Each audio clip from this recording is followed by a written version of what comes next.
The member from Niagara Falls. Attention. Thank you, Mr. Speaker. It is certainly an honor for me to stand here in this place that we call Parliament and have the opportunity to speak in support of this bill.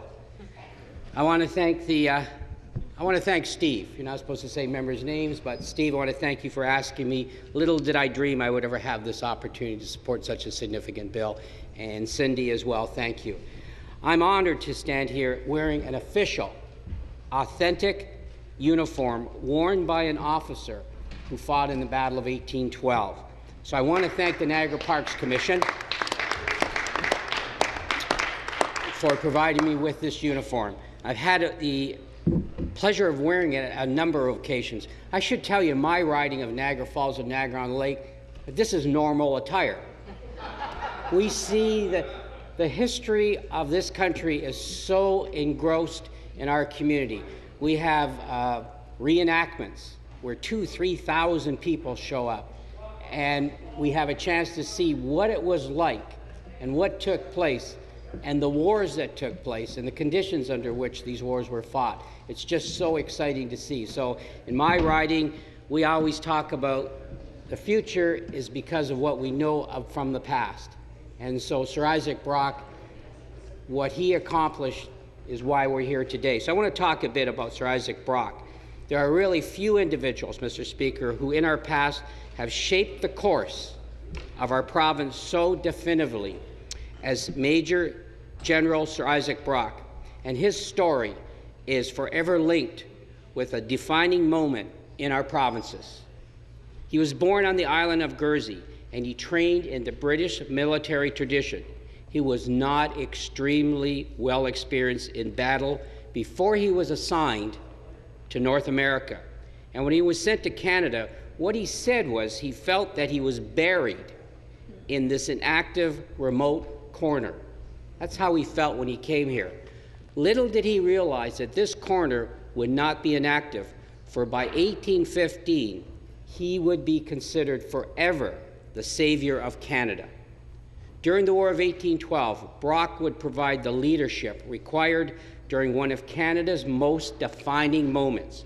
Historians have used many adjectives to describe him. He was bold, he was honorable, he was audacious, he was brave, he was impulsive, he was aggressive, he was just like me. There is no denying that his leadership, his personality, his charisma were essential in the defense and early development of our nation. Leading up to the War of 1812, Brock was both the civilian and he was also the military leader of the province of Upper Canada. The British government was occupied with its battle for survival over in Europe and had stationed fewer than 2,000 soldiers in our province. Upper Canada was surrounded by a nation that had defeated the British generations ago, and so what they saw was the potential to expel them from the continent forever. They thought simply you just cross the river, you boot them out, and you take over Canada. That's how simple they thought it was going to be. In the years preceding the declaration of war, Brock identified many of the challenges in defense of this province, and long before 1812, did all he could to correct as many of the issues as possible. It was measures he took before the declaration of war that created an everlasting legacy. Brock's foresight identified the need to better train the militia, as more forces from Britain could not be relied upon to defend the long border. And he started the Provincial Marine to defend the Great Lakes. He established the new Militia Act to engage the population, and he sought the cooperation of the Native allies. For all his efforts to prepare the province for invasion, it was truly his boldness on the field of battle that has given him a place in history forever.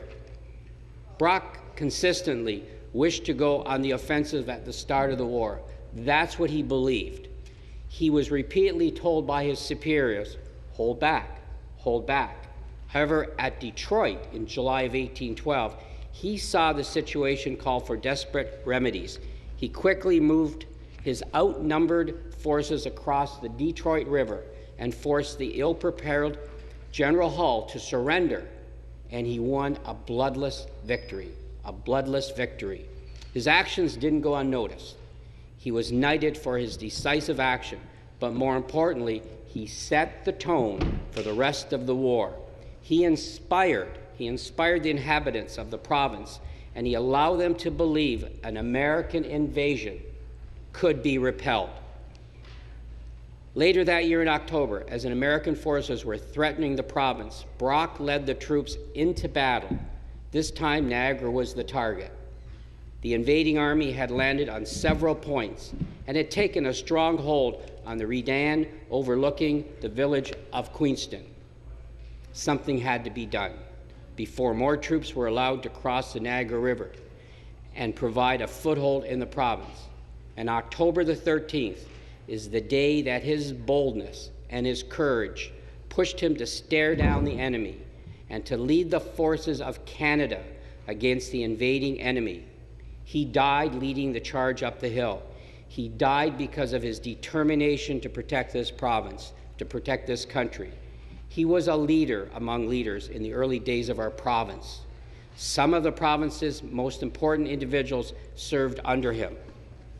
They believed that his role in our history should not be forgotten. They started to erect monuments. They named towns. They named streets, eventually schools, university in St. Catharines. And myself, Mr. Speaker, I was quite honored to introduce a bill a number of years ago to change the name of the 405, which goes right by the Sir Isaac Brock Monument, to the Sir Isaac Brock Parkway. And we were able to make that change. That was an historic day and a special day for me. And so to my friend that's introduced the bill, I know how he feels as well, why this is so special. Sir Isaac Brock, because as they said when they were erecting these different monuments, he's a person, his leadership, his qualities required that of a young nation, his perseverance, determination, and boldness. So, Mr. Speaker, I want to mention a couple, of the, I believe that all the battles, no matter where they took place across this province, are significant. And we had a number in our riding. I just wanted to touch on some of those battles I wanted to share with the House. Of course, the Battle of Queenston, and that's why we're specifically talking about Sir Isaac Brock. It's not that easy moving these papers with these gloves on, Mr. Speaker, so if you're indulgent, I'm taking them off. I was thinking on the way up here, Mr. Speaker, I had the opportunity to bring a musket with me, but I wasn't sure what the reaction would have been of the House, and somebody would have thought it might have been loaded and been a little worried I might have fired it inadvertently. So we also had the Frenchman Creek battle that took place in Fort Erie, another significant battle. We also had Fort George. If you ever have an opportunity to come down to my riding, you're going to see the historic fort in Fort Erie. It's absolutely gorgeous. You're going to see the Fort George. You're going to see major reenactments, and I hope you have some time. Someone mentioned, one of my colleagues mentioned, there's going to be throughout this province a real party, a party of celebrations by all different events that are taking place. We had the Battle of Chippewa in my riding. We also have a significant battle that took place up on Lundy's Lane, and every year it's recognized. So we have had, in my riding alone, and I know throughout the province, we've had so many historic events, so many battles that help define this province. So I want to close with a couple, what I believe is fitting to end the words, and that would be the words of William Hamilton Merritt. I think a musket just went off, Mr. Speaker. Has anybody fallen yet? No, okay. It's fitting to end with the words of William Hamilton Merritt. And here's what Merritt said. First, Merritt was a veteran of the War of 1812. He was chairman of Brock's Monument Committee, and he went on to become the developer of the Welland Canal and one of the province's most influential individuals. And upon the opening of the second Brock's Monument at Queenston, he provided a sense that it wasn't just the monument for Sir Isaac Brock, or for those who fought alongside of. He stated, if Canada is worth preserving, we owe it to them.